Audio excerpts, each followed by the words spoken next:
됩니다. 함께하면 됩니다. 함께하면 됩니다. 함께하면 됩니다. 함께하면 됩니다. 함께하면 됩니다. 함께하면 됩니다. 야! 함께하면 됩니다.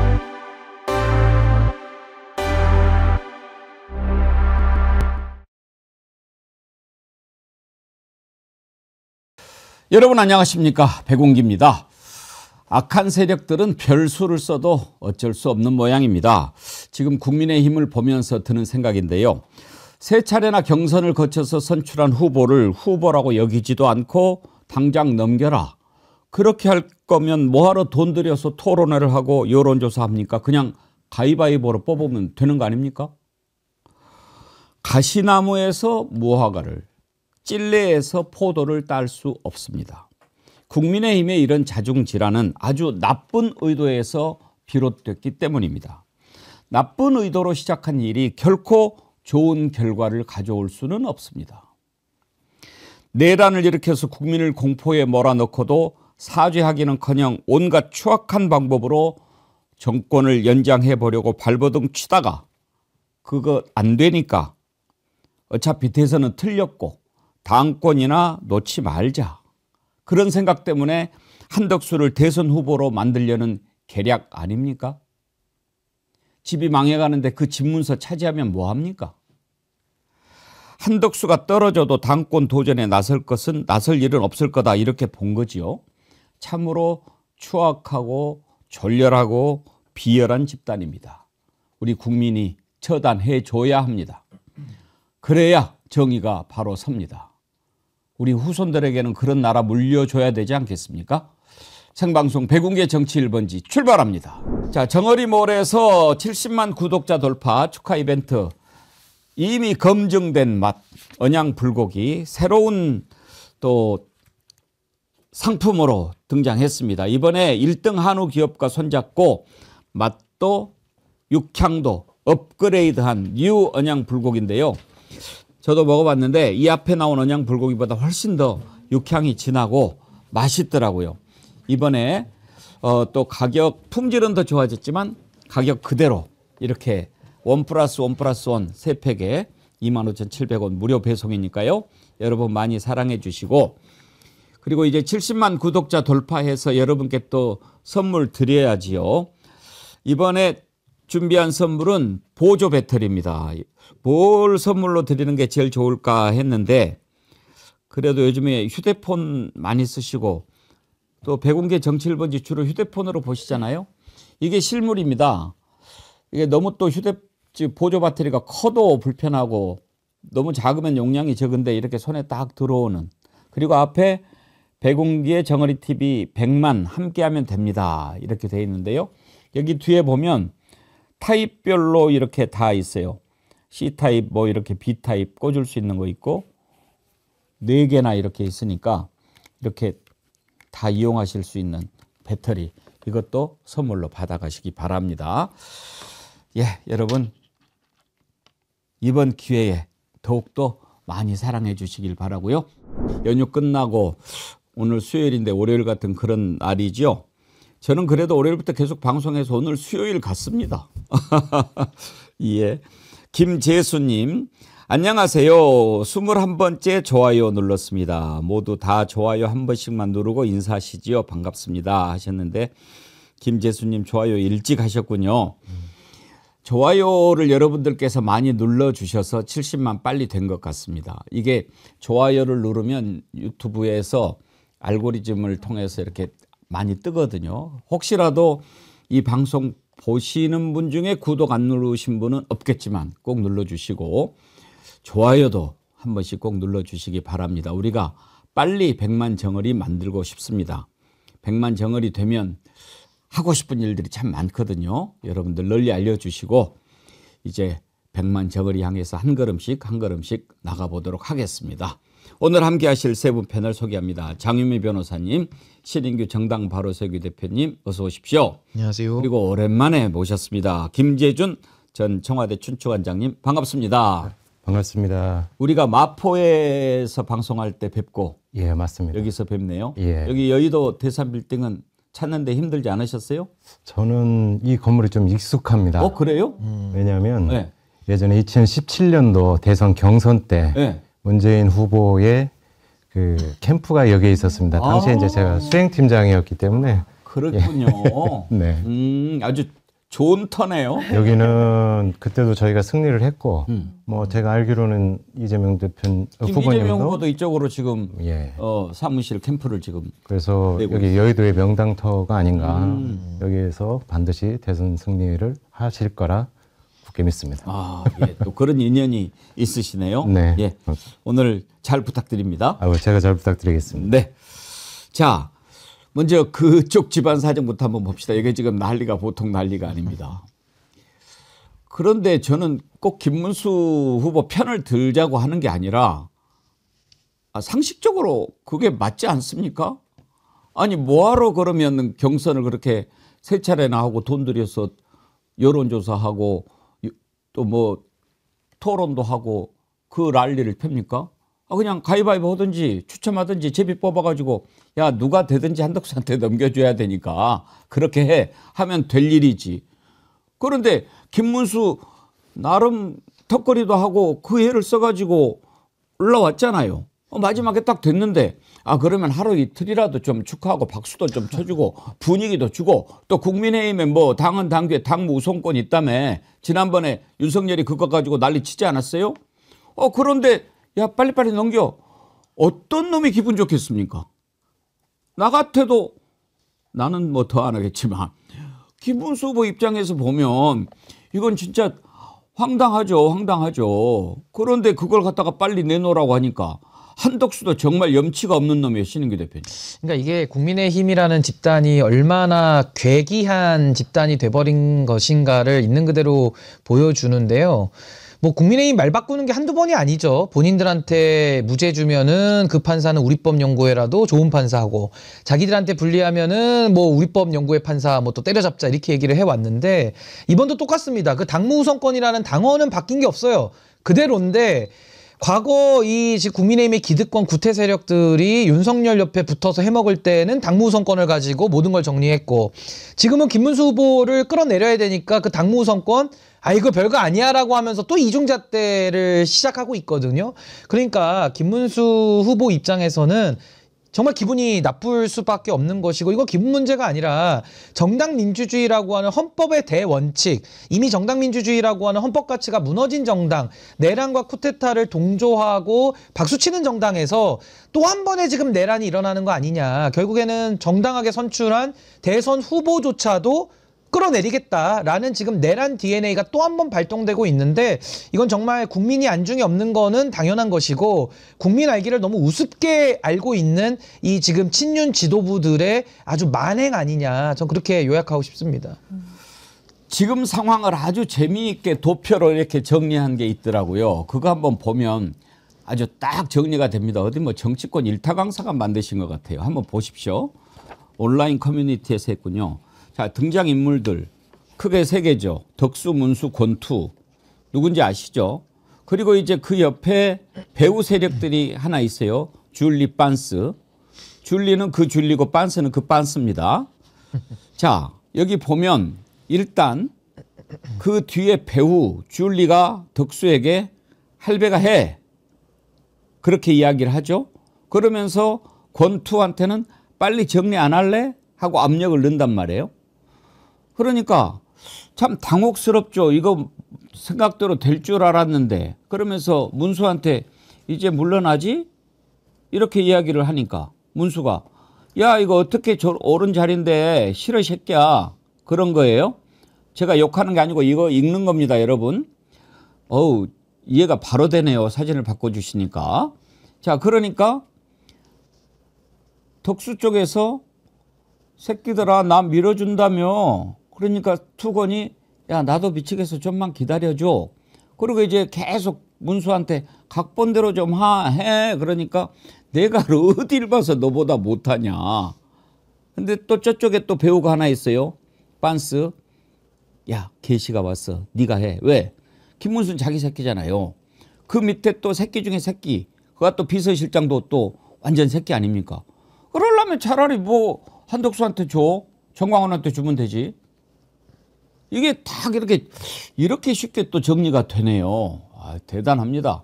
칭찬합니다. 그런데요, 저는 장윤비 변호사님, 네. 좋은 쪽으로 생각하면 김문수 후보가 그런 생각할 수도 있을 것 같아요. 내가 단순히 넘기기 싫어서 안 넘기는 게 네네. 아니라 내가 또 되기도 했지만 어차피 이번 대선 우리가 지겠지만 그래도 나름 용을 써보고는 죽어야 되지 맞습니다. 않겠냐. 예, 예.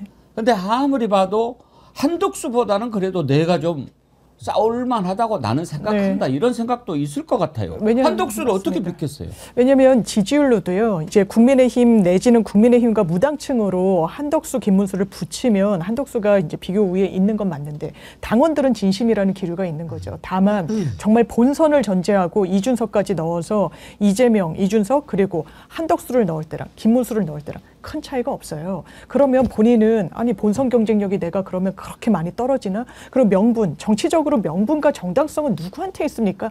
밖에서 딱 지켜보고 관망하면서 그 성과만을 취하려고 하는 자와 어쨌든 그 트랙을 하나씩 밟아온 김문수 후보는 다른 거예요. 그러니까 할 말이 없는 거예요. 한덕수 후보 같은 경우에는. 그러니까 저는 말씀대로 아마 한덕수를 필승 카드로 생각해서 지금 친윤계에서도 미는 거 아닐 겁니다. 예. 그러니까 당권과 당리당략과 이런 부분이 맞물려 있는 건데 오늘 홍준표 전 시장이 올린 글이 저는 되게 마음에 들었어요. 질 수 있고 지더라도 명분 있게 져야 그나마 살아날 수 있는 길이 열리는데 너네들은 이건 정당도 아니다. 당리당략에 골몰하는 이익 집단이다라고 일갈했어요. 이게 당 내에서 나온 얘기라는 점에 정말 처참함을 느껴야 될 겁니다. 왜 친윤계가 한덕수를 정말 픽한 겁니까? 정말 대선에서 이길 거라고 선택했습니까? 아니죠. 당권과 관련해서 그나마 본인들이 핸들링할 수 있는 그리고 김문수라는 당대표도 어떻게 밀었습니까? 그나마 홍준표보다는 우리말을 잘 듣겠거니 그런데 완전히 나이브하고 전략도 없었던 거예요. 어떻게 개인의 선의에 기대가지고 대선을 채비하고 준비합니까? 왜냐하면 자당에서 후보를 키울 능력과 의지를 이미 상실했거든요. 계엄에 대해서 반성하지 않고 딱 메이크업하기 위해서 외부에서 데려온다? 그것도 내란 혐의의 피해자를 처음부터 다 안 됐던 거예요. 국민을 진짜 얕잡아본 그 후과를 치른다 이렇게 생각합니다.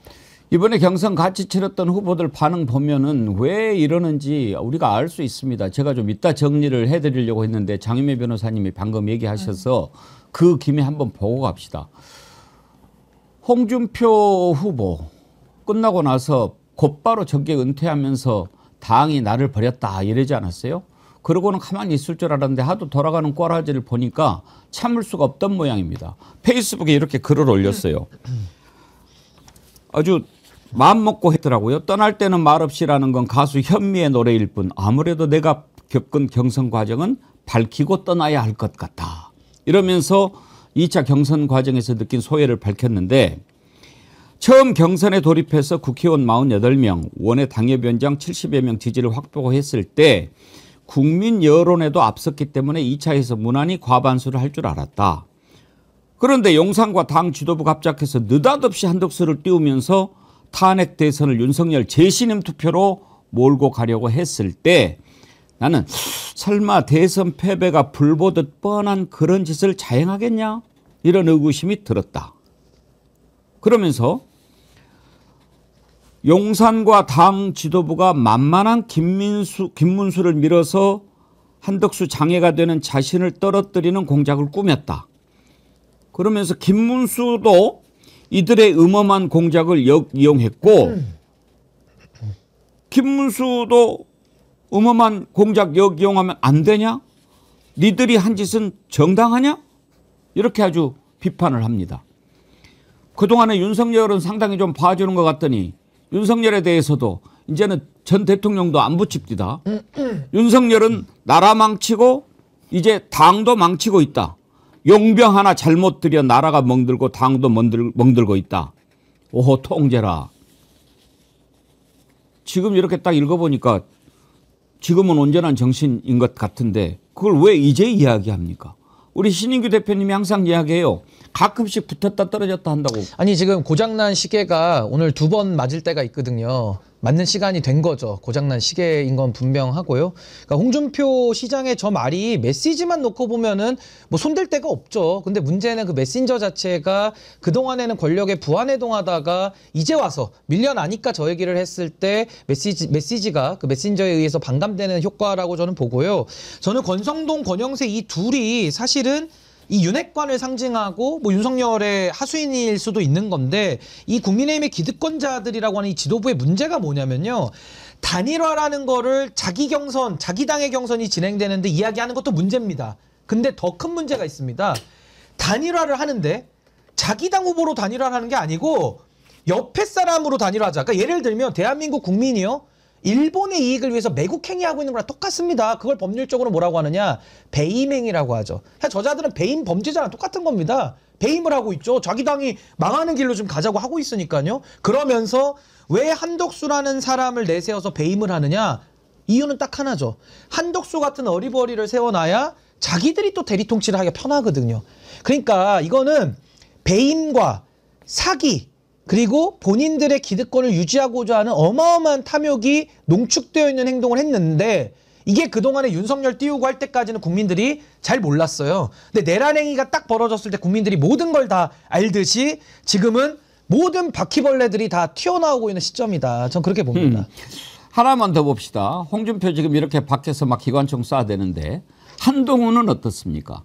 한동훈은 뭐 무슨 라방을 하더라고요. 기타 치고 뭘 먹고 막 그렇게 하면서 지금 한동훈은 2등으로 떨어졌잖아요. 그러면은 국민의힘 보십시오. 지금 다 이렇게 경선에 나섰던 사람들 선대위원장 맡고 같이 하잖아요. 아니 민주당. 근데 떨어진 사람이 선대위원장 맡아주지도 않고 손살에 치고 도망가고 그러면서 의총 열리는데 라방하면서 야 이럴 줄 몰랐냐? 그러고 있어요. 이런 걸 뭐라고 그러는 줄 아십니까? 콩가루 집안이라고 그러죠. 그거 한번 보실래요? 1,000원씩만 하시면 제가 국민의힘에서 좋은 정치해서 1000만 배 효용을 드리겠습니다. 제가 부탁드립니다. 나머지는 제가 하겠습니다. 지금 뭐 대선 후보 관련해서 뭐 여러 가지가 얘기가 나오는데 결국 이렇게 될 줄도 모르고 저를 맡기만 하면 된다. 뭐 이렇게 생각했던 건가요? 그걸 이제 알았나? 자기도? 이럴 줄 몰랐나? 아, 그러면 자기는 그거 이제 알았나? 그 진짜 그렇게 얘기해야지.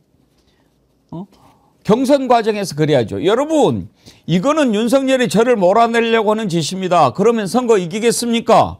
김문수 되면은 한덕수한테 바로 넘겨주고 완전 폭망합니다. 저라도 돼야지요. 뭐 이렇게 얘기를 해야죠. 자, 지금 이렇게 개판 5분 전이 됐는데 궁금한 건 우리 김재준 관장님 보시기에 어느 정도 그 기본이 있잖아요. 이렇게 하면은 되고 이렇게 하면 안 된다. 초등학생이 봐도 망하는 길로 가는데 막 그렇게 가는 거 보면 이해가 안 되는데 왜 그런다고 보십니까? 지금 국민의힘의 그 과정들을 보고 있으면 이게 대선이 머릿속에 없는 것 같습니다. 그러니까 지금부터 벌써 대선 이후에 당권 경쟁에 들어간 거고요. 오늘 홍준표의 페이스북이나 뭐 한동훈의 저 라방을 보면 향후에 자기가 당권 경쟁에 뛰어들겠다라는 걸 강하게 암시하고 있는 거거든요. 아, 그럼 홍준표는 정계 은퇴 다시 이제 번복할까? 저는 오늘 페이스북이 없었다면 이게 다시 복귀할까? 그런 고민, 인간적 고뇌에 대한 고민이 있을 거라고 생각을 했는데 오늘 페이스북을 보면 과거의 과정을 이제 신랄하게 비판하고 나왔다는 것은 결국 당권 경쟁에 적극적으로 뛰어들겠다라는 의지가 아닌가 싶고요. 아이고, 은퇴 선언한 지 며칠이나 됐다고. 그리고 사실 이제 국민의힘의 이 대선 경선 과정을 보면 사실은 역선택의 연속이었거든요. 그러니까 경쟁력이 있는 후보들을 계속해서 떨어뜨리거나 아니면 스스로 사퇴하게, 그래서 가장 경쟁력이 없는 김문수를 후보로 만들고 더 만만한 한덕수를 후보로 이제 최종 단일화를 해서 가자. 그 얘기는 이들도 알 겁니다. 그 대선에서 승리할 수 없다는 것을 너무나 잘 알고 있기 때문에 패배의 이제 전운이 그게 아주 짙으면 그 다음에는 뭘 하게 되냐? 다음 당권은 누가 가질 것이냐?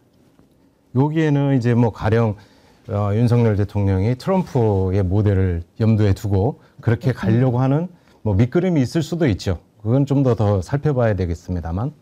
대입 시험 보기도 전에 재수학원 알아보고 네. 있군요. 그런 거죠. 그러니까 제가 그 1년 전에 보수의 종말이라는 책을 쓸 때 이 상황이 눈에 안 보였겠습니까? 근데 이자들은 그동안에 그냥 버블을 버블로 막고 버블을 또 다른 버블로 막고 하다가 지금 버블이 꺼지고 있는 거죠. 못 막습니다. 그래서 이제는 거의 뭐 자중지라는 말도 안 어울리고 예를 들면 한동훈 후보도 저 얼마나 한심한 모습입니까? 근데 메시지만 놓고 보면 또 틀린 말은 아니에요. 이렇게 될 줄 몰랐냐는 말 자체는 또 홍준표 시장하고 똑같습니다. 뭐 둘 다 검사 출신인 것도 똑같고요. 근데 문제는 뭐냐면 이런 상황에서 주목받지 못하는 또 안철수 의원은 뭐라고 얘기하고 있느냐? 한동훈 너 잔말 말고 턴데이 들어가 라고 또 강요를 하고 있어요. 그 왜 그러겠습니까? 안철수 의원도 향후 당권의 생각을 하다 보면 여기서 망해가고 침몰하는 배에 지금 이제 한동훈 같은 사람을 끼워 넣어야 되는 거거든요. 그러니까 이게 지금 서로가 무슨 비전, 가치, 서로 뭐 최소한의 동지애 이런 걸로 지금 결합이 된 그룹이 아니고요. 그냥 윤석열을 중심으로 권력 하이에나 권력의 불나방, 뭐 국민의힘 표현의 방식을 빌리자면 바퀴벌레들이 싹 다 지금 모여 있는 상황이어가지고 이게 지금 완전히 지금 건물이 무너지고 있기 때문에 서로 탈출하는 거죠. 근데 탈출하면서 이 쌍권이라고 불리는 이 기득권자들은 마지막까지 본인들이 해먹으려고 지금 발악을 하고 있는데 그게 김문수라는 돌발 변수에 지금 부딪히면서 나름의 지금 장애물이 좀 하나 생긴 거다. 그래서 여기서는요. 누가 이기든지 말든지 국민들은 관심은 없고 그냥 이렇게 희화화된 싸움을 보는 겁니다. 근데 결국에는 이 멸망이 저는 보수의 종말이 결국 한국 정치에 좀 또 다른 국면을 만드는 그 시작점이 좀 됐으면 좋겠다. 그래서 망할 때는요. 확실히 망해야 됩니다. 그냥 여기선 동정과 자비심을 가지면 안 되고요. 완전히 망해야 대한민국이 다음으로 넘어갈 수 있다. 저 그렇게 봅니다. 지금 보면 지난 토론회 때 바퀴벌레냐 바퀴벌레로 태어날래 바퀴가 태어날래 뭐 이랬잖아요. 참 질문 잘 만든 것 같아요. 그렇죠? 네. 예. 지금 김문수 후보 입장은 이해가 가요. 근데 한덕수는 왜 그러는지 뭘 믿고 그러는지 이해가 갑니까? 그러면서 뭐 내가 더 높게 나오던데 그렇게 관훈 토론회에서 얘기를 하더라고요. 뭐가 높게 나왔는데요? 에? 김문수 후보 비서실장은 또 김재원 전 최고가 맡았더라고요. 참 어떻게 이렇게 안 되는 길만 골라가는지도 궁금한데 상당히 섭섭하고 불만 섞인 마음을 토로를 해서 한번 들어보시죠. 한덕수 후보 단일화가 되면 김문수 후보가 사퇴해야 됩니다. 그래서 김문수 후보는 이런 자기 당을 위해서 자신의 그 일종의 희생을 감수하고서라도 단일화에 나서겠다고 천명을 했고 실제 그렇게 하고 있고 만약에 그렇게 되면 당에서는 한덕수 후보를 입당시켜서 그냥 그 후보로 등록하면 되는 일이거든요. 예. 임명장 하나도 지금 주지 못하고 있는 상황이고요. 원래 임명장이 바로 나옵니까?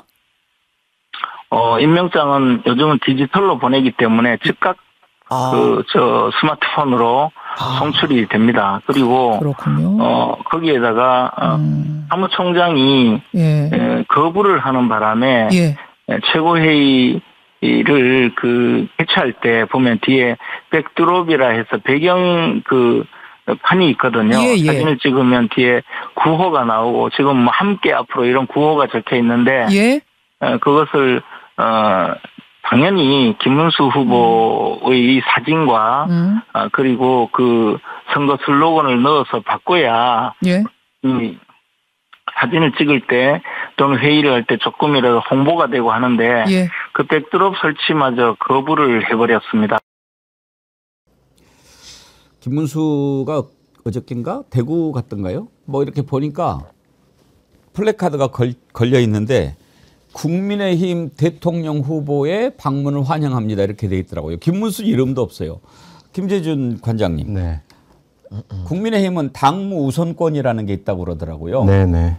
그러면은 대통령 후보가 되면 모든 당무를 할 수 있잖아요. 우선적으로. 그건 인사도 할 수 있다는 얘기 아닙니까? 네. 그러면 지금 비대위원장, 사무총장 갈아치울 수도 있다는 얘기인데 원내대표는 모르겠지만 근데 사무총장도 자기가 추천한 사람 하나도 못 쓰게 하고 이러면은 그거 되겠어요. 근데 당무 우선권 가지고 지금 지도부하고 김문수하고 이렇게 충돌하고 있는데 그냥 정당에서 이렇게 봤을 때 누구 주장이 지금 더 합당합니까? 당무 우선권이라는 것은 뭐 국민의힘만 존재하는 것은 아니고요. 그거는 정당이라면 기본적인 겁니다. 저희 예전에 12년도, 17년도에 문재인 이제 대통령께서 후보이셨을 때도 당연히 당무 우선권은 그냥 그건 관례적으로, 그건 상식적으로 존중이 되는 거고 그에 의해서 당무가 이루어졌던 것이죠. 지금 당무 우선권을 후보가 들고 나오는 것 자체가 굉장히 넌센스한 상황인 거죠. 이게 지금 국민의힘이 얼마나 비정상적인 정당인지를 여실히 보여주는 게 아닌가. 저게 대해서는 뭐 더 이상 왈가왈부하는 것 자체가 참 입이 아플 것 같습니다. 근데 저게 또 국민의힘 입장에서 보면 되게 자연스러운 게 저자들은 대통령의 내란 행위도 잘못 없다고 주장했던 사람들이고 지금도 대법원을 중심으로 한 이런 사법 내란에 대해서도 별로 문제의식이 없는 사람들이에요. 그러니까 당에서도 내란이 일상화되죠. 내란의 일상화. 매일 뒤집어 엎는 겁니다. 그러니까 콩가루의 일상화. 그러니까 이거는 정당이 아니고 그냥 저거는 콩고물 어디 묻혀서 쓸 수도 없어요. 그러니까 용도 폐기해야 될 콩고물이기 때문에 저는 국민의힘이라는 그 구성원들, 특히나 책임 있는 사람들 있지 않습니까? 지금도 누군가는 작용이 있으니까 반작용이 있을 거 아니에요? 그 작용한 사람들. 그게 누구냐? 그게 바퀴벌레냐? 누구냐? 그걸 찾아내야 되는 건데 저 당은 바뀌기가 어렵습니다. 불가능합니다. 그러니까 이제는 어떻게 소멸되고 청산되어 가느냐. 근데 제가 볼 때는 매우 추잡스러운 모습들을 국민들 앞에 많이 보일 것 같아요. 그래서 우리는 그걸 지켜보면서 아, 저렇게 살지 말아야겠구나. 저렇게 정치하면 안 되겠구나라는 교훈을 아주 이거는 역사책에 적어서 저는 널리 읽혀야 되지 않을까. 그런 생각이 듭니다. 그래서 신인규 대표가 그 당을 발로 차버리고 나온 거 아닙니까? 제가 이제 2023년 10월에 탈당을 했는데요. 그때는 이 정도까지는 아니었죠. 그렇지만 저는 지금 나오는 저 모습은 증상이고 결과고요. 원인은 다른 데 있습니다. 원인은 제가 그때도 검찰 보수, MB 보수, 명태 보수, 매국 보수, 기회 보수 이 5가지 보수 썩어 빠져서 안 된다. 그게 원인이거든요. 명태는 뭐예요? 이제 구태보다 더 심한 걸 명태 보수라고 하는데 친박계들 예를 들면 김종인, 이준석 부류의 정치를 제가 명태 보수, 셀럽 보수라고 지칭을 하는데 그때부터 명태균의 존재를 알았나? 아니, 구태 보수인데 그거 이제 명태 보수로 요즘 제 이름 바꾸는데 그래서 어쨌든 그런 보수가 가지고 있고 지금 이 정말 추악하고 추잡한 모습은 증상일 뿐이고 그 근본 원인 그걸 제거하지 않으면은 이거는 뭐 그 추락을 막을 수가 없는 거죠. 되는 집 안 되는 집 구분하는 방법은요. 모이냐 흩어지냐 하는 거 아닙니까? 근데 지금 뭐 뽑아놓고 저렇게 난리를 치는데 한덕수 지금 출마한다고 하고 나서 우리가 기억하는 거 하나밖에 없어요. 나도 어느 사람이 뭐 이거. 근데 뭐 이제 뭐 서민들 삶을 돌아본다고 뭐 이렇게 쪽방촌도 다니고 막 그러는 것 같은데 거기에 이제 서울시장 오세훈이 왔어요. 근데 오세훈도 얼마나 힘들겠어요. 사진 같이 찍자고 그러는데 막 도망가더라고요. 그거 한번 볼 텐데 제가 언제 이런 말씀 드리는지 아시죠? 동접이 2만 명을 넘었는데 좋아요가 10,000명이 안 될 때 이런 말씀 드려요. 지금 2만 2천 명 되고 있는데 아직도 10,000명이 안 됐다는 게 이게 말이 됩니까? 예, 여러분 좋아요 꼭 눌러주시고 70만을 넘다 보니까 또 새롭게 오시는 분들이 많아서 이렇게 궁금하시기도 하겠네요. 제가 다 하시는 것 같아서 설명을 요즘 안 드렸는데 다시 드려야 되겠네요. 아이디가 니은 기억 리을 쓰시는 분이에요. 안녕하세요. 계엄 이후 이 방송을 알게 돼서 구독자가 되어 잘 보고 있습니다. 뜬금없지만 궁금해서 여쭤봅니다. 백운기의 정어리 TV에서 정어리가 무슨 뜻인지요? 물어봐 주셔서 감사합니다. 그제 우리 출연하신 분도 나가시면서 정어리가 무슨 뜻이에요? 그러시길래 제가 설명을 드렸는데 우리 이런 거 오면은 좀 여러분들이 설명해 주세요. 제가 방송 시간 아까운데 설명 안 하게. 정어리는 정말 연약한 생선이죠. 상어밥입니다. 근데 정어리가 상어를 물리치는 방법. 똘똘 뭉치는 겁니다. 정어리가 상어가 나타나면 막 모여가지고 이만큼 상어가 좀 보고 나보다 더 큰 놈이네. 싹 꼬리를 감고 도망가는 겁니다. 우리는 비록 하나 약한 정어리지만 우리가 함께하면 됩니다. 함께하면 저 무도한 상어 권력도 물리칠 수 있습니다. 그래서 함께하자라고 하는 뜻에서 정어리 TV라고 이름을 붙인 겁니다. 아시겠죠? 여러분 함께하면 됩니다. 금방 10,000명 넘어버려. 감사합니다.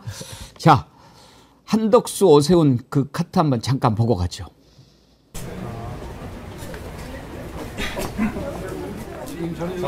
아닙니다. 저는 주인공이 아시죠? 아니요. 자, 오늘 수고하셨습니다. 편하게 말씀해 주세요. 참 난감하죠. 장유미 변호사님, 저건 사양이 아니고 도망이죠. 그러니까 극구 사양하는데 일단 사회 그늘진 곳, 어두운 곳 가는 행보를 비판할 수는 없겠죠. 그런데 그것을 병풍 삼아 본인의 정치 행보의 하나의 그냥 그림거리로 뒷배경으로 삼는 정치인들의 전 상당히 동의하기가 어려운데 한덕수 후보 딱 그러고 있는 거예요. 그러니까 광주 사태란 말을 입에 담는 거죠. 호남 사람이라고 하면서 어떻게 그러면 광주 사태라고 이야기를 합니까? 어떤 인식이나 역사에 대한 고민, 숙이 한 번도 선출직에 당선되지 않았던 사람의 한계, 어떻게 이런 사람을 대선주자로 내세웁니까? 그러니까 공당의 후보인 김문수 후보가 내통했다, 불법으로 거래했다 이런 이야기를 하는 거예요. 국민의힘은 진짜 부끄러운 줄 알아야 되고 국민을 얕잡아 보는 정치 이제는 더는 하면 안 된다라고 생각합니다. 정말 지더라도 명분 있게 지고 그리고 대한민국의 보수를 재건하려는 신용이라도 해야죠. 그런데 또 이 윤석열 대통령 한 번 속지 두 번 속지 않아요. 국민들은요. 그런데 외부에서 또 수혈해 와가지고 아무렇지도 않은 듯 아무 문제 없었다는 듯 내란과는 개헌과는 무관한 듯 이렇게 하는 행보를 어떻게 평가할 수 있겠습니까? 한덕수가 최적의 카드 맞습니까? 본인들 입맛대로 구슬릴 수 있으니까 그 본인들이 선택한 거 아니라고 양심에 손을 얹고 정정당당하게 얘기할 수 있습니까? 아마 아닐 겁니다. 정말 어떻게 시나리오를 짜도 그렇게 악랄하게 짭니까? 뭐 그래도 반성하고 사죄하고 다시 한번 태어나게 해 주십시오라고 해도 될까 말까 한데 추호의 반성도 사죄도 없이 우리가 이렇게 하면은 정권 연장할 수 있지 않을까 오로지 그런 잔머리 하나로 지금 대선을 치러보겠다는 것 아닙니까? 그런데 그 잔머리가 보통 잔머리가 아니고 나라를 죽이는 거면 곤란하지요. 어떻게 대법원장까지 동원해 가지고 선거를 그렇게 만들어 버리겠다는 발상을 할 수 있는지 도대체 이 윤석열 김건희의 머리는 어디까지 굴리는지 그 한계를 짐작할 수가 없습니다. 아니 어떻게 민주적인 절차에 따라서 선출된 제1정당의 대통령 후보자를 자격을 없애버린다? 그게 상상이나 할 수 있는 일입니까? 말이 안 되잖아요. 그런 일을 저지른 조희대 대법관과 대법원장과 10명의 대법관들. 이건 절대 용서할 수 없습니다. 이거는 범죄입니다. 보수 출신으로 이번에 민주당 선대위에 합류한 이석연 전 법제처장도 이것은 범죄 행위라고 지적했습니다. 한번 들어보시죠. 대법원이 만약에 그런 식으로 속전속결로 6월 3일 이전에 선고를 강행한다면 그 판결은 위헌 무효의 판결일 뿐만 아니라 그때부터 대한민국의 법치주의는 무너진 것입니다. 탄핵 여부를 떠나서 이건 대법원의 범죄행위입니다. 왜냐? 이 중차대항 기간에 피고인에게 보장된 최소한의 형사소송법상 규정을 대법원이 어겼다면 앞으로 어떤 재판도 따르지 않습니다. 대한민국은 만인에 대한 투쟁의 시기로 접어들 것이다. 저는 이렇게 봅니다. 그렇죠. 장유미 변호사님. 네. 법을 지키는 최후의 보호가 대법원인데 대법원이 앞장서서 법을 어기고 절차를 어기고 저렇게 하는 것을 어떤 국민이 납득하겠어요? 이건 납득할 수 없어요. 그러니까 나오는 해명 내용을 좀 들어보십시오. 원래 기록 안 봐도 된다. 많은 시민들이요. 대법원까지 재판하면서 대법원은요. 본인들의 조희대 대법원장이 과거에 한 얘기 있습니다. 선출직들은 국회의원들은 사형 같은 거 선고 못하지만 우리는 할 수 있다라고 이야기해요. 그게 오만한 겁니까? 그게 누가 준 권력입니까? 국민들이 주권자가 준 거예요. 그런데 거기 위에 군림하면서 절차도 제도도 허물어버린다? 어떻게 했습니까? 사실 이재명이라는 정치인을 소거하면 이 절차는 정확하게 설명되지 않아요. 그러면서 기록을 읽지 않아도 된다고 합니다. 많은 국민들이 정말 생명권도 재판에 결부돼 있어요. 내 인생이, 내 재산이, 내 모든 운신의 폭이 돼 있는데 대법관이 하는 이야기 좀 들어보십시오. 우리 원래 기록 안 본다. 실무에서 그런다고 하죠. 1, 2심 판결 보고 재판연구관이 올린 보고서를 보고 판단한다. 숫자가 적으니까 그런 거예요. 그런데 왜 숫자는 늘리지 말라고 그러는 겁니까? 그리고 원래 그래도 되니까 기록 안 봐도 된다라고 했을 때 국민들이 아 그렇구나 안 봐도 되는구나. 어떻게 그렇습니까? 더더군다나 이 사건은 1심과 2심이 확연하게 사실관계 인정부터 법리 판단에 이르기까지 대단히 달랐는데요. 그리고 전원합의체는 어떻게 회부했습니까? 거기도 법원조직법과 내규가 있어요. 깡그리 무시했습니다. 이런 절차와 관련해가지고 사법부가 정말 이 대선의 한복판으로 저벅저벅 걸어 들어갔어요. 이 사법부 불신 어떻게 책임질 겁니까? 조희대 대법원장 거기에 대해서 책임질 수 있습니까? 현직 법관들이 특히나 대법원에서 내린 판단에 대해서 이의하거나 공식적으로 실명을 본인을 밝히고 문제 제기하는 것 대단히 이례적이에요. 근데 판사들 어떻게 하고 있습니까? 저어한다는 거죠. 걱정되고 근심 어린다는 겁니다. 왜?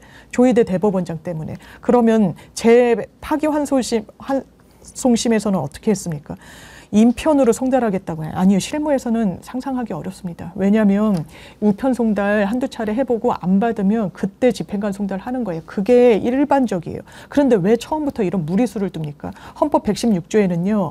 모든 입후보자는 공정한 선거운동의 기회를 부여받아야 된다고 되어 있습니다. 왜 헌법을 무력화시킵니까? 왜 위헌적인 행태를 사법부가, 대법원이, 그리고 고등법원이 하고 있습니까? 이거 국민들 비토가 단순히 비토인가요? 아마 이 정도까지는 예측 못했을 것 같다라는 얘기를 하더라고요. 이제 정확히 아십시오. 본인들의 권한도 본인들이 노력해서 잘나가지고 받은 거 아닙니다. 국민이 그 권한을 부여하지 않으면요. 정말 아무 권한도 행사할 수 없다라는 걸 직시해야 되는데 어떻게 이렇게 오만합니까? 근데 신영기 대표님. 아니 근데 저는 지금 대법원에 대한 비판하는 사람들이 많거든요. 그러니까 비판하지 말라는 거죠. 대법원은 이제 완전 무결하고 삼권 분립의 한 축이니까 신성하게 여기는 건데 저는 그분들한테 여쭙고 싶은 게 검찰이 기소해서 대법원이 판단하면 그러면은 무조건 옳다라는 얘기거든요.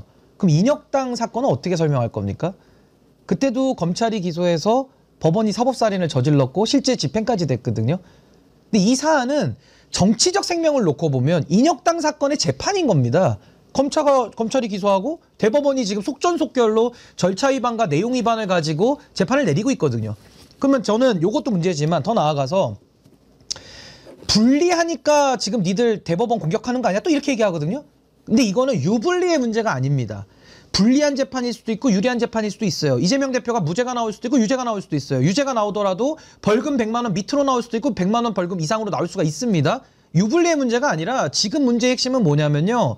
왜 사법부가 정치 기소에 편승해서 왜 정치 재판을 지금 시기에 하면서 선거에 개입하느냐가 지금 핵심이거든요. 그러니까 유불리의 문제가 아니라는 겁니다. 그러면 법관이 선거에 개입하면 어떤 처벌을 받느냐? 공직선거법, 국가공무원법 다 위반이 돼가지고요. 특히나 우리 헌법 65조 법관도 탄핵 대상입니다. 그래서 탄핵 대상이라서 탄핵을 하겠다고 하는데 문제를 바로잡겠다는 사람을 또 비판을 해요. 세상에 이런 일이 어디 있습니까? 윤석열이 내란을 일으켰습니다. 내란을 진압하고자 하는 국민들 보고 당신들이 내란이라고 하는 것과 똑같습니다. 그래서 저는 지금 이 상황을 바로 잡아야 되는데 지금 이 프레임은요. 시험 권력이라고 하는 고시들, 고시 카르텔, 윤석열, 선출 권력이라고 하는 국민들, 응원봉, 이재명 후보, 응원봉 대 고시의 대결인 거예요. 선출 권력 대 시험 권력의 대결인 겁니다. 지금은 헌법을 수호하는 세력 대 헌법을 파괴하는 사람들의 일대 결전인 겁니다.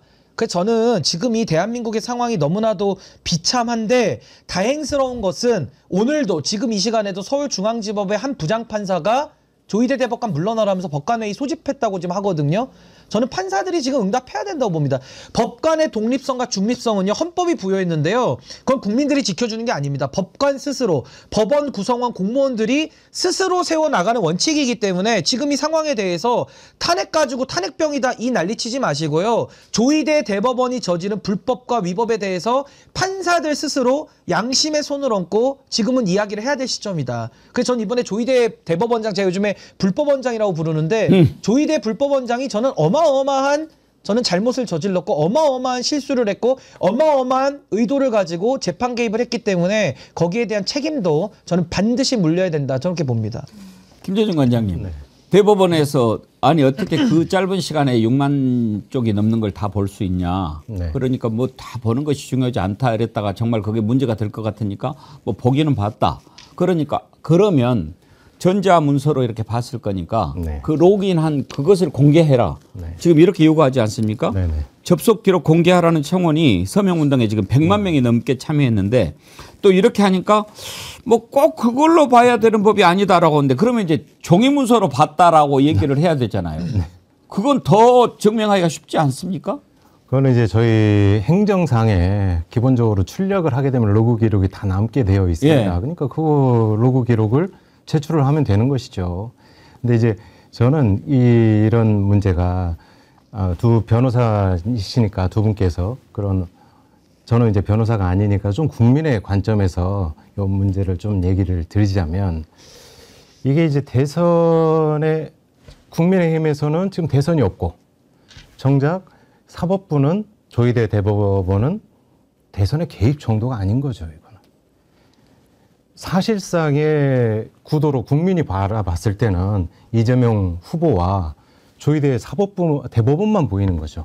이 구도 자체가 이 대선의 개입을 뛰어넘는 수준이다. 뭐 이렇게 하면 이게 조희대 대법원장의 후보 또는 선대위원장으로 보이지 않을까요? 그럴 정도로 대선에 대해서는 이건 개입의 정도를 넘어서는 훨씬 도가 지나친 행동이다라고 국민들은 판단을 할 겁니다. 지금요 모든 국민들이 다 그렇게 지금 생각을 하고 있고 심지어 법원 내부에서도 조희대에 대해서 엄청나게 비판하는 글들이 막 올라옵니다. 판사들이 올리는 거예요. 판사들이. 왜? 판사들은 법원이 자기 일터 아닙니까? 그 일터를 맨 위에 있는 놈이 망치고 있는데 그거 아무 말도 하지 않으면 그건 판사도 아니죠. 뭐 하라는 판사들입니까? 지금 현직 판사들이 글을 올린 거 몇 개만 한번 소개를 해드리면 부산지법 동부지원 노행남 판사. 그러니까 자기 이름들 걸고 법원 인트라넷 그 내부망에 올리는 거예요. 그 법원 내부 통신망은 법원 해가지고 코트넷이라고 그러는데요. 제목이 이러고도 당신이 대법관입니까? 야, 판사가 현직 판사가 그러면서 지난 선거 과정에서 상대 후보였던 윤석열은 한 털럭의 거짓도 없이 오로지 사실과 진실만을 말한 것이었느냐? 검찰이 공소권을 남용해서 자신의 입맛대로 특정인을 기소하면 법원은 거기에 따라야 하냐? 이런 얘기를 해야 정신이 제대로 똑바로 박힌 판사지요. 조희대 때문에 말이 다 꼬이네. 이렇게 지금 얘기하는 판사가 한두 명이 아니에요. 서울중앙지방법원의 김주옥 부장판사도 주옥 같은 글을 남겼어요. 조희대 대법원장은 반 이재명 정치투쟁의 선봉장이 되었습니다.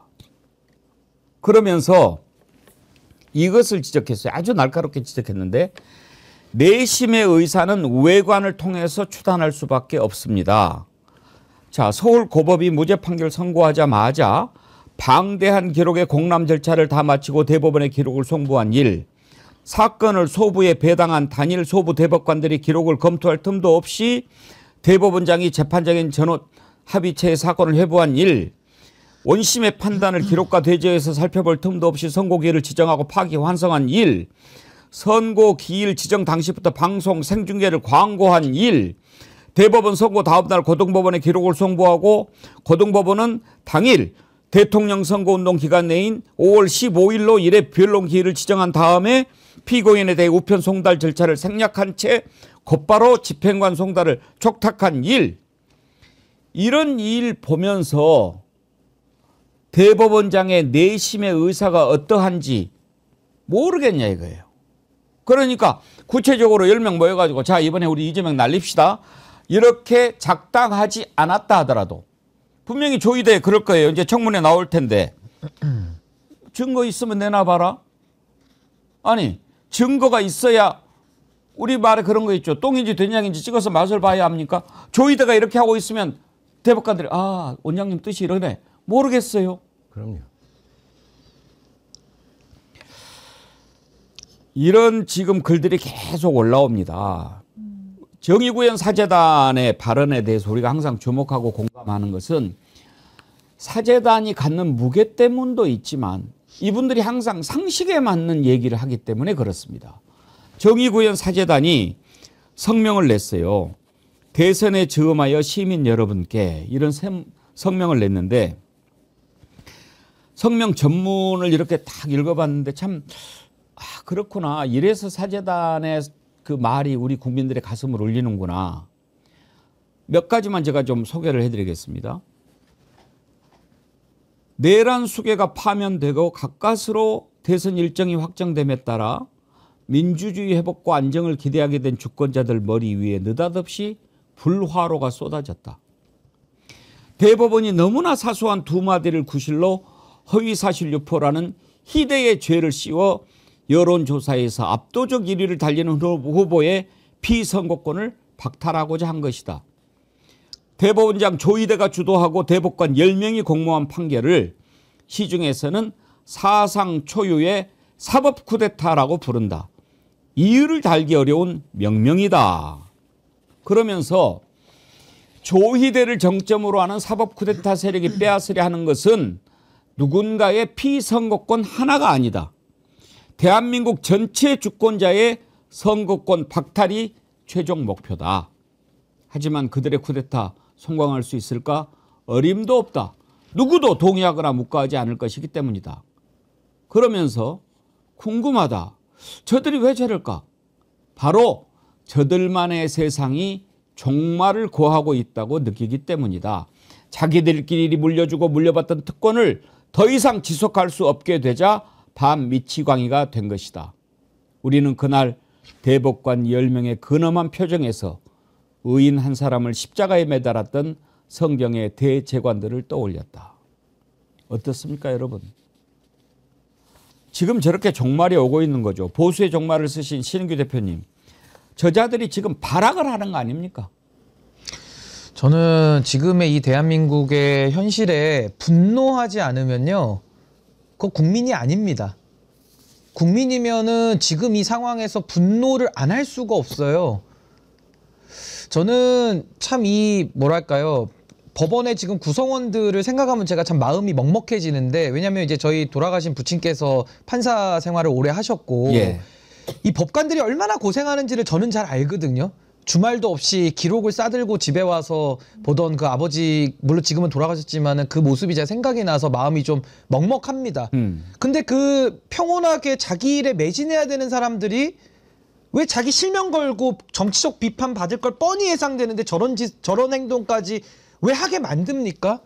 전 의대생들도 생각하면 가슴이 아파요. 왜 의대생들이 실습하고 환자들 꼬매고 환자들 치료하면서 보람을 느끼고 그냥 우리와 같은 똑같은 시민들인데 왜 그분들이 저렇게 분노해서 나가서 싸워야 됩니까?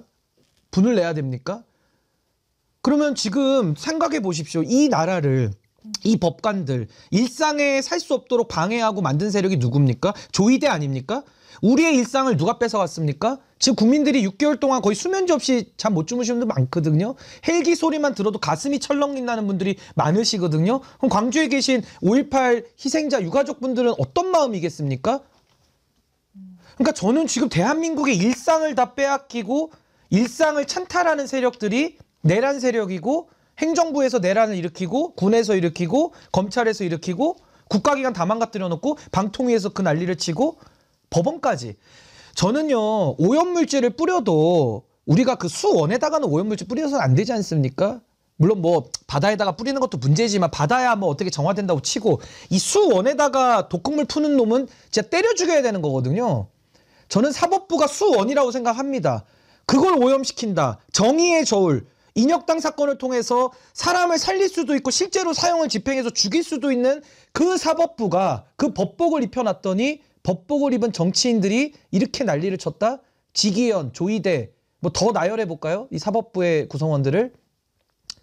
그러니까 저는 지금 대한민국에서 이 일상을 빼앗긴 국민들의 울분이 저도 지금 막 얘기하면 피가 거꾸로 솟는 기분인데 정말 어디까지 이 법관들의 일상까지도 이렇게 무너뜨려야 되는지 저는 조이대의 저 행위요 끝까지 용서할 수 없고 끝까지 저건 단죄를 해야 되는 것이고요. 법이 살아있고 우리나라의 정의가 살아있고 상권분립이 작동한다라는 것을 조이대 케이스로 저는 반드시 보여줘야 됩니다. 지기현도 예외가 아닙니다. 그래서 저는 이 사안이 간단하지 않기 때문에 여기서 침묵하거나 분노를 느끼지 못하거나 심지어 부안해동해가지고 사법부가 어쩌고저쩌고 하면서 성역화하는 인간들이 있어요. 오늘 한국일보 사설만 봐도 그렇게 쓰더라고요. 양비론식으로. 저는 그 자들까지도 절대 국민들의 이 분노로부터 전 용서받을 수 없다. 이건 정의의 분노입니다. 제가 볼 때는. 지금 그런데도 고등법원 15일 기일 변경 요구에 아직은 응하지 않고 있습니다. 그래서 지금 민주당과 5당이 조이대 청문회를 해야 된다라고 해서 지금 14일 날 청문회 잡았지 않습니까? 장미 변호사님, 이날 조이대가 나올까요? 전 나와야 된다고 보고요. 왜 그렇게 했는지 본인이 육성으로 설명할 책임이 분명히 있다고 생각합니다. 예전에 이용훈 전 대법원장이요. 신임 법관 이 임명식에서 이런 이야기 했어요. 재판권은 법관이 주권자인 국민을 대신해서 행사하는 것이 분명하다. 그럼에도 불구하고 우리 법관들은 국민들로부터 직접 선출되지 않았다. 국민의 신임을 확인하는 절차를 거친 일이 없다. 그렇기 때문에 국민의 신뢰와 지지를 확보하는 것만이 사법부가 제 기능을 하면서 존립할 수 있는 유일한 길이다라고 이야기했습니다. 지금 조희대 대법원장 희하의 사법부 이렇게 하고 있습니까? 선출되지 않은 권력의 제한을 망각하고 주권자인 국민을 압도하고 거기에 대해서 사실상 지시하려고 한 거 아닙니까? 주권자인 국민이 특히 선거 국면에서 온전한 판단을 할 수 있도록 사법 자제, 사법 소극주의 이런 부분이 기능해야 되는 이런 때 어떻게 이렇게 오만하게 이야기를 합니까? 이 오만이란 단어는요. 아니요, 제가 이야기한 게 아닙니다. 아까 말씀드린 김주옥 부장판사가 이건 오판이고 오만이라고 이야기를 해요. 왜 현직 판사들이 이렇게 이야기합니까? 사법부의 불신을 아주 극대하게 초래했거든요. 그러면서 사실 이재명이라는 세 글자를 빼버리면 이 절차는 어느 것 하나 설명되지 않거든요. 대법원 단계에 넘어가서부터 이게 속도전이었습니까? 아니요. 아주 졸속적으로 처리한 겁니다. 누가 이렇게 재판받아 마땅합니까? 어느 대한민국 국민도요. 이런 식의 절차에 피해자가 돼서는 안 돼요. 그러면 입법부는 뭘 해야 됩니까? 입법부가 가진 권한이 크지 않습니다. 그러니까 탄핵 이야기를 하는데 탄핵 이야기할 때마다 양비론으로 접근하고 사법부 존중해야죠. 근데 존중의 전제는요. 사법부가 존중할 수 있도록 공정하게 최소한 공정하게 보이도록 사건을 처리했을 때입니다. 사건 기록을 안 봐도 된다. 원래 그랬다. 우리 2번 합의 기일 한 거 이례적이지 않다. 전원 합의체에 바로 합의한 날 딱 2번 합의 기일 열었고 한 번은 노태학 대법관에 대한 회피 신청 하느라고 수기했다라고 보여지지 않는데 우리 충분히 봤다. 수기했다. 논의를 거쳤다. 거짓말하는 거 아닙니까? 제발 부끄러운 줄 아십시오. 아니 저는 제가 왜 이게 참 화가 안 날 수가 없냐면요. 아니 이재명 후보라는 사람은 인간이 아닙니까? 인권이 없습니까? 이재명이라는 사람은? 지지율을 이렇게 국민들이 50% 이상 줘도 그 사람은 인권이 없는 겁니까? 그러면 제가 왜 화가 나냐면 이재명 후보를 지지하는 그 50%의 국민들은 인권이 더 없는 거예요.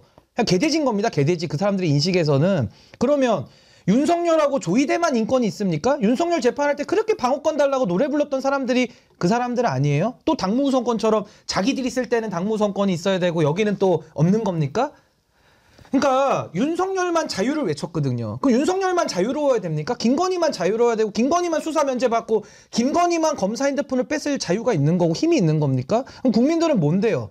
이재명 후보가 50%의 지지를 받고 차기의 대통령으로 좀 유력하게 검토되는 상황에서도 이재명의 인권이 없고 이재명은 사람이 아니라 그러면은 그 사람을 지지하는 국민들은 뭡니까 그러면? 저도 인권이 없습니까? 이재명만 인권이 없고 저도 인권이 없고 우리 배국민권도 인권이 없고 김건희만 인권이 있습니까? 김건희가 조이대만 인권이 있습니까? 윤석열만 사람입니까? 이게 대한민국의 민주공화국 우리 헌법 10조 모든 국민은 행복을 추구할 권리를 갖는다. 인간의 존엄은 모두에게 보편적으로 인정되는 거거든요. 사람이 빈부격차를 가지고 태어날 수는 있어요. 모두가 똑같은 사람이거든요. 근데 저는 이 자들의 이 오만한 인식 국민주권주의가 아니라 법관주권주의, 법관이 주인이고 자기들이 모든 선이고 선을 독점하고 그래놓고 뒤에서 하는 짓거리는 요겁니까? 고작 이겁니까? 알몸을 벗겨놓고 보니까 고작 이겁니까? 제가 분노하는 이유가 이재명의 인권이 없다라고 이런 식으로 방어권을 보장하지 않은 식으로 재판을 하면요. 이 나라에 수많은 억울한 사람들이 있습니다. 그 사람들의 그 억울한 한은 도대체 어떻게 됩니까? 제가 하나만 더 말씀드리면요. 최혜병의 인권은 어떻게 되는 겁니까? 전 묻고 싶어요. 그 억울한 죽음에 대해서 우리 사회가 뭘 해줄 수 있습니까? 이태원 참사로 그 돌아가신 분들과 그 유족들의 인권은 없습니까? 전 그 말을 해드리고 싶어요. 왜 조이대와 윤석열과 김건희만 인권을 향유하고 왜 자유를 독점합니까? 전 이거 뒤집어 엎어야 된다고 봅니다. 이건 있을 수 없는 일을 지금 사법부가 벌리고 있는 쿠데타다. 전 그렇게 확정합니다. 확정.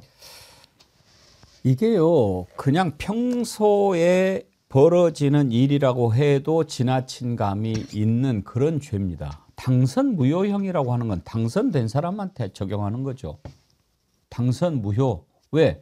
너는 정당한 선거법 절차에 따라서 선거를 치르지 않은 것이 드러났기 때문에 당선을 무효한다. 진 사람한테 지금 그렇게 하는 거예요.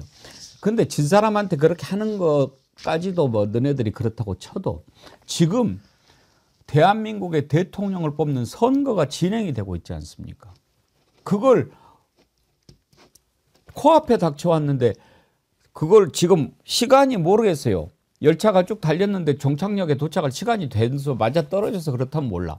그걸 막 억지로 땡겨가지고 그걸 적용한다? 이걸 누가 봐도 선거를 방해하는 것이라고 볼 수 있는 것 아닙니까? 굳이 법조항 들이댈 필요도 없지만 우리 헌법을 한번 볼까요?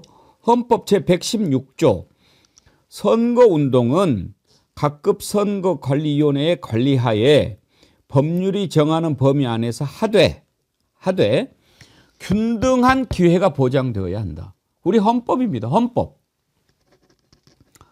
선거운동을 할 때 균등한 기회. 그러면은 지금 이쪽 후보에 대해서는 야 법원 와서 재판받아. 저쪽 후보는 안 하고. 이렇게 하면은 헌법을 어기는 거예요. 공직선거법도 있어요. 공직선거법 제9조 공무원 기타 정치적 중립을 지켜야 하는 자 기관 단체를 포함한다. 선거에 대한 부당한 영향력의 행사 기타 선거 결과에 영향을 미치는 행위를 하여서는 아니 된다. 아니 김재준 관장님 누가 봐도 지금 공직선거법에 어긋나는 행위를 조희대 대법원장이 하고 있고 대법관들이 하고 있고 헌법 정신을 어겼는데 헌법과 법률을 어겼으니 이건 당연히 탄핵 대상 되는 거 아닙니까? 당연한 거죠. 우리가 탄핵을 두고 있는 것 또한 뭐 삼권 분립을 얘기를 하지만 삼권 분립 속에서 갖고 있는 함정이 있지 않습니까? 그 함정을 보완하기 위해서 입법부 가장 권한이 적을 수도 있는 입법부에 탄핵이라는 권한을 두고 있는 겁니다. 근데 이제 우리 사법부가 항상 법을 얘기하면서 법치를 얘기하고 하는데 과연 역사적으로 한번 따져볼 필요가 있습니다. 과연 사법부가 민주주의의 역사에 있어서 항상 순기능만을 했느냐. 그러니까 민주주의의 역사는 입법부의 발전과 맞물려 있는 것이고요. 당시에 이제 왕권 통치 때도 법으로 통치를 했죠. 법치라는 게 있었죠. 그러나 그것들이 너무 자의적으로 왕의 재량에 따라서 원칙 없이 이루어지기 때문에 사법부가 만들어진 거고 그 또한 법이라는 것은 세상이 변하고 상식이 변하면 법은 또 그에 유연하게 대처를 해야 되거든요. 유연하게 바뀌어야 되는데 뭐 통치자 입장에서는 굳이 옛날 법 놔두고 그걸로 하면 되니까 바꾸려 하지 않았죠. 그래서 일어나는 것이 이제 입법부가 생기고 입법부가 발전을 해왔다는 거죠. 근데 지금에 있어서 사법부가 얘기하는 건 오로지 그 구시대 유물과 같은 법률만 얘기하고 헌법만 얘기하는데 요거는 우리 사회에 있어서 법적 카르텔이 얼마나 견고한지를 한번 되짚어 볼 필요가 있습니다. 제가 이제 국정 운영에 참여를 해 보니까 많은 검사, 판사, 그다음에 행정고시를 통과한 이제 공무원 많은 분들이 초기 때는 되게 개혁적이고 뭔가 소신 있게 하려고 하고 그래요. 근데 올라가면 올라갈수록 이분들이 그리고 또 혼맥이라는 걸 거쳐가면서 점점 더 보수화가 되고 있습니다. 그리고 이 보수가 기득권 그다음에 세습이 되고 그런 카르텔이 너무 확고하기 때문에 지금의 문제가 단순히 사법부의 현 양태만을 비판할 것이 아니라 저는 이 사법부와 그다음에 우리나라 보수 기득권의 카르텔이 얼마나 뿌리 깊은지 그게 얼마만큼 그 이익을 지키기 위해서는 얼마만큼 치열한지 신랄하게 국민들이 바라볼 수 있도록 정치권에서도 그리고 여기 계신 이제 뭐 변호사님들은 저보다 법에 대해서 그다음 법조계에 대해서 더 잘 아실 거기 때문에 그런 부분에 대한 신랄한 고발이 좀 필요할 시점이라고 생각을 합니다. 예, 절대 용서할 수 없어요. 지금요. 올해가 이제 을사년 아닙니까? 을사오적 우리가 기억하죠. 이완용 등 뭐. 지금 을사십적이라고 합니다. 이은주님 기억합시다. 을사십적. 조희대, 오석준, 서경환, 권영준, 엄상필, 신숙희, 노경필, 박영재, 이수견, 마용주. 을사십적입니다. 그런데 저는 이번에 이렇게 말도 안 되는 짓을 저지른 걸 보면서 한편으로는 다행일 수 있다 이런 생각합니다. 무슨 얘기냐면 어두운 곳에 음습하게 계속 숨어 있는 것들은요. 빛이 들어가지 않는 한 우리가 모르고 지나갑니다. 우리가 이사 갈 때에서야 비로소 카페트 밑에 깔린 또는 소파 밑에 깔린 10원짜리 동전 발견하지 않습니까? 그때까지는 그냥 음습하게 있는 거예요. 그리고 집을 새로 수리하기 전에는 벽 속에서 썩어가는 것이 뭐가 있었는지 알 수 없다가 드러나게 됩니다. 오히려 저는 이번에 지금 대한민국의 대법원, 대법관들이 어떤 자들이었는지 이번에 백일화에 딱 드러났다고 생각합니다. 좋은 찬스입니다. 이제 그동안에 내란 세력들 다 정리하는데 너는 거기에 숨어 있었어? 우리가 알게 되지 않았습니까? 이런 쥐새끼들이 있었네요. 그러니까 제가 좀 흥분해서 너무 죄송한데 제가 왜 이렇게 아까 분노를 하지 않을 수가 없냐면요. 제가 직업이 변호사다 보니까 정말 억울한 사람들 얘기를 매일 일상처럼 보거든요. 억울한 사람들을 매일 보기도 하고 또 아까는 그 판사들이 정말 법과 원칙대로 하고 싶은 판사들도 있는데 위에서 조희대 같은 저 대법관 10명이 저런 짓을 하면 대한민국 자체가 무너지기 때문에 그렇습니다. 아까도 말씀드린 대로 가장 판사들은 이 사회에서 합법적으로 누군가를 죽일 수도 있고 살릴 수도 있는 어마어마한 권한을 선출도 안 받았는데 그 권력을 시험 한번 잘 봐가지고 받은 사람들이에요. 근데 그걸 가지고 국민들에 대한 고마움은커녕 이런 식으로 쓴다? 저는 이건 있을 수 없는 일이라고 보기 때문에 이번 차제에 저는 드러난 민낯에 대해서 우리 사회가 한 번은 깊이 고민하고 저는 적확한 처방전을 이번엔 내야 된다. 이거 더 이상 묵과에서는 대한민국이 앞으로 한 발짝도 전 나갈 수 없다라고 저는 봅니다. 예, 우리 친절한 백운계 정치 1번지 을사십적 얼굴까지 다시 한번 보여드리도록 하겠습니다. 우리 친절하잖아요. 자, 을사십적 조희대 얼굴도 좀 기억해 놓으세요. 길에서 만나면 인사도 하시고 박영재 네가 그놈이구나 이렇게 인사하시면 돼요.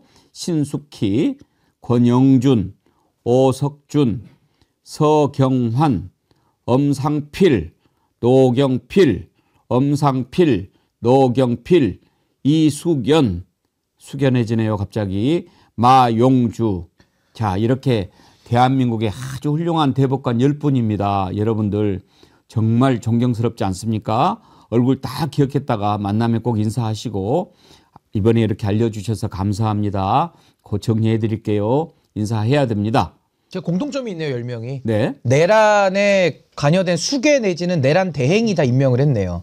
내란 수괴 내지는 대행이 윤석열이 임명한 사람들이에요. 공통점이. 어쩌면 그렇게 윤석열한테 임명장 받은 놈들은 다 똑같은지. 에? 한덕수, 서상목, 이진숙 뭐 다 똑같습니다. 제가 아까도 말씀을 드렸듯이 우리가 이제 예전에 이용훈 변호사, 대법원장, 그 다음에 김명수 대법원장 이때는 저희가 그나마 소신 있는 이런 분들을 대법관이나 이런 데 많이 끌어당기려고 하죠. 그러면 보수 쪽에서는 이게 뭐 우리 법 연구에다 좌파 판사다라고 하는데 실제 두 분은 이제 뭐 변호사시니까 법조에 잘 아시겠지만 이 고법의 부장판사라는 분들이 우리가 국민들이 생각하는 고법의 부장판사는 좀 많이 다르거든요. 이분들은 그 인생의 목표가 이제 다음에 그때 단계에서 목표가 대법관을 나가는 게 가장 중요한 목표예요.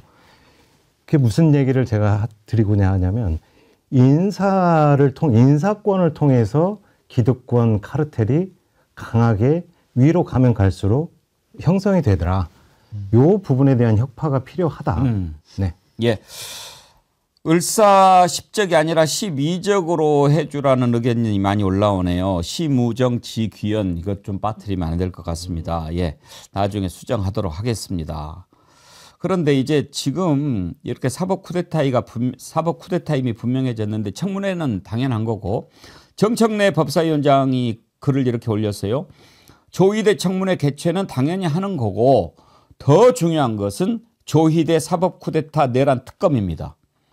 조희대 대법원장의 위헌적 대선 개입에 대한 탄핵, 청문회, 특검까지 물샐 틈 없이 틀어막겠습니다. 국민 참정권을 지키겠습니다. 헌법 수호 그렇게 글을 올렸는데 또 2부에서 저희가 이재명 대표의 가장 가까운 측근이죠. 정성호 의원 만나서 민주당에서 어떻게 지금 준비하고 대비하는지 여쭤볼 텐데 장윤면 변호사님, 네. 청문회만 가지고 해서는 안 되죠. 이거 정말 다 밝혀야죠.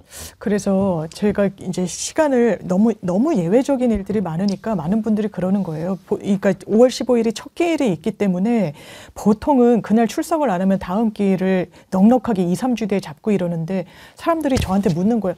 다음 날 잡으면 어떡해요? 그럼 저도 겁이 나는 거예요. 원래 다음 날 잡는 건 없어요. 재판부가 딱 요일이 정해져 있거든요. 이 재판부 찾아보면 수금이 재판일인데 목요일 날 특별기일로 이제 진행하는 것 같더라고요. 그러니까 예외를 상정하더라도 재상고심의 결론이 이 대선 전에 나올 가능성은 매우 낮아요. 다만 그런 부분이 있습니다. 재상고심 넘어갔을 때 대선 이후라고 하더라도 결론을 낼 것 같아요. 대통령직으로 선출됐다는 거에 대한 무게감이 이 지금의 대법원에는 없다고 보는 게 맞을 것 같거든요.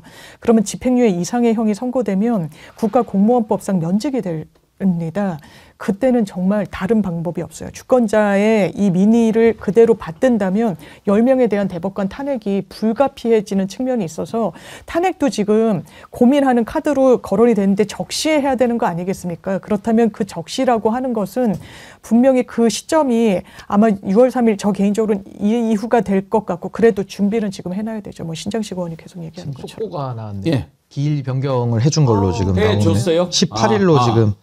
청문회 한다고 그러니까 지금 뭐 발버둥을 치는데 며칠로? 지금 6월 18일이라는 속보가 뜨는데 일보라서 좀 확인은 더 해봐야 돼요. 6월 18일 6월 대선 18일로는 뜨는데 예. 확인은 더 해봐야 될 것 같습니다. 아마 그 판사들의 그 성명이 그렇죠. 저는 굉장히 영향이 컸다고 봅니다. 그게 컸겠죠. 내부 반발을 이거는 그럼 조희대 원장이 버티질 못하거든요. 못 버티죠. 사법 파동이 예상이 되기 때문에.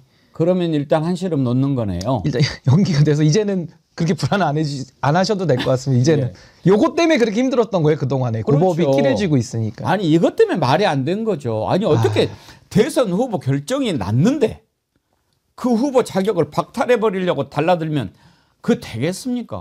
근데 이제 그러면은 이제 그 연기하니까 일단은 선거 끝나고 나서나 지금 할 텐데 그럼 헌법 84조에 대한 부분은 어떻게 정리가 될까요? 일단은 84조 먼저 설명을 드리면 이제 불소추 특권인 겁니다. 그러니까 내란이나 외환 제외하고는 소추를 당하지 않는다는데 이 소추의 의미가 소의 추진이거든요. 그러면 소의 구성 요건인 기소부터 공소 유지까지를 포함하는 개념이라서 불소추 특권에는 내란이나 외환만 저지르지 않으면 국가 원수이자 행정부 수반인 대통령은 재판을 받지 않는다는 게 원칙인데 지금 이게 세부 규정이 없다 보니까 재판부에서는 그러니까 사법부에서는 좁게 해석을 해가지고 그거 기소만 안 하는 거고 기존에 있는 재판은 그냥 하는 거야라고 우길 때 이걸 어떻게 막느냐는 거거든요. 그래서 이건 대표적으로 형사소송법 개정을 통해서 이제는 정부가 바뀌면은 국회 입법 150석으로도 법을 만들 수 있거든요. 그렇다면 형사소송법에 공판 진행을 정지시키는 규정에다가 현직 대통령 당선을 넣으면 이거는 재판이 불가능합니다.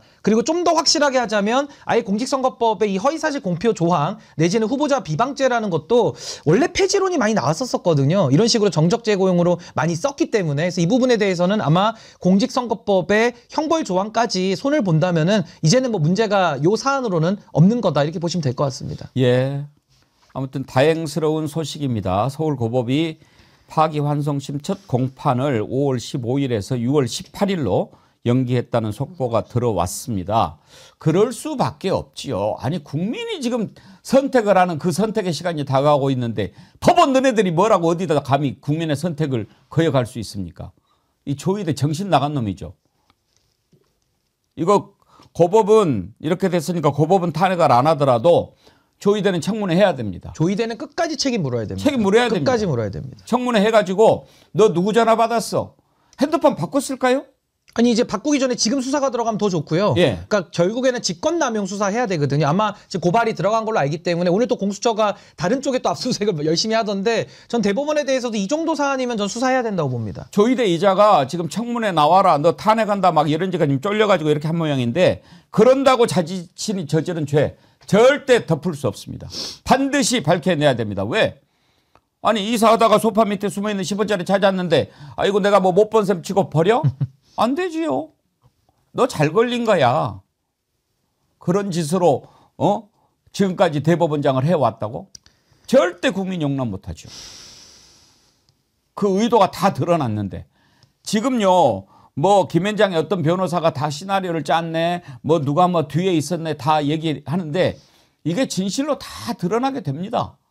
그러면은 국민들이 명약관화하게 불을 보듯이 다 알게 됩니다. 저는요 불법원장 조희대 씨가 착각 안 했으면 좋겠는 게 이 나라가 민주공화국이거든요. 법관공화국이 아닙니다. 법관주권주의가 아니에요. 근데 착각했잖아요. 그 범죄 혐의가 있는 겁니다. 대한민국 의전서열 1위 대통령도 2번이나 내려왔어요. 죄를 져가지고. 근데 본인은 3위거든요. 의전서열 3위. 그러니까 저는 좀 까불지 않으셨으면 좋겠고요.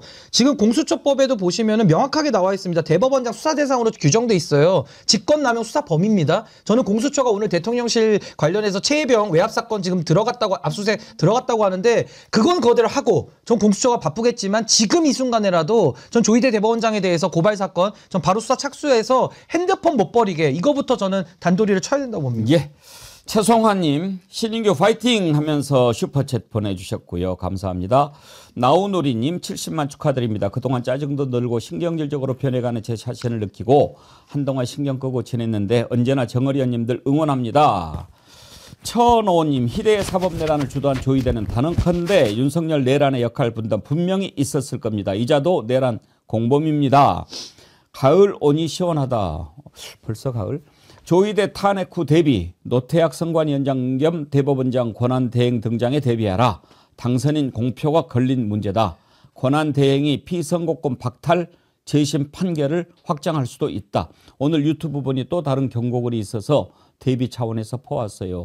그러셨군요. 슈퍼챗 함께 보내주셨는데 진심으로 감사합니다. 그리고 방송 중에 장맹길님 정기회원 가입해 주셨는데 진심으로 감사의 말씀 드립니다. 이렇게 좋아요 눌러주시고 또 정기회원 가입해 주시고 슈퍼챗도 해주시고 정어리몰 상품 사랑해 주시고 그러는 거 우리 정어리 TV를 키우는 큰 자양분입니다. 진심으로 감사드립니다. 오늘 1부는 여기까지 하겠습니다. 2부에서 민주당의 정성호 의원 만나볼 텐데요. 오늘 함께해 주신 김재준 청와대 전 춘추관장님, 장임의 변호사님, 신인규 정당 바로서기 대표님 감사합니다. 감사합니다. 수고하셨습니다.